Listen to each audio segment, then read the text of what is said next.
it was recognizable that the safety we got, I think, was credited to the students and the paddle people and that side of the stadium where it was really loud and disruptive and helped us. I don't have any way to make it happen smooth without experience. They need experience working together just like the players do. So the good news is 90-something% of it is correctable. And it's just based on communication and experience and everybody learning to work together.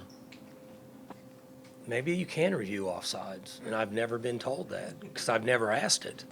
And so I asked the guy on the side, I said, is this a reviewable play? And he said, absolutely not. And I said, well, then do you know what they're doing? And he said, no. And I said, well, you're wearing the earpiece. I'm not.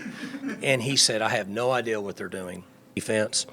And then they really helped themselves with the quarterback they brought in from, I think he's from Florida.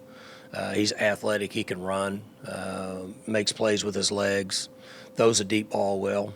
So it'll be, it'll be a good challenge for us. We'll get a really good feel for where we're at as a football team after this game because we're going to play athletic guys that, are big and physical. They've got big physical linemen. Their offensive line's good.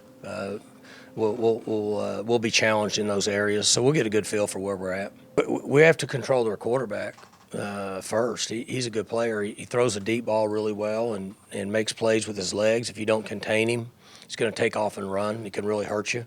So, most of my meetings with the coordinators getting into that type of information was tomorrow morning, but just from what I see, I'm gonna guess the first thing we need to do is control their quarterback.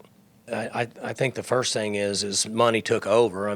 This was something everybody said no, no, no, and then somebody said you're missing out on $450 million, and then everybody said yes, yes, yes. That's what happened.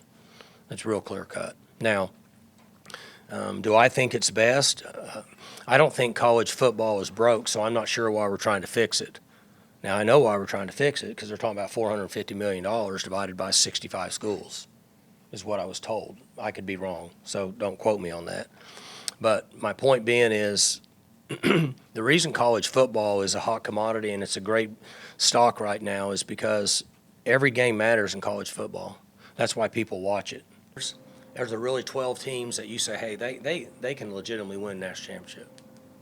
If not, then we shouldn't really have them playing for it because I'm not saying they didn't have a great year, but why are they in that mix when we don't really know if that could happen?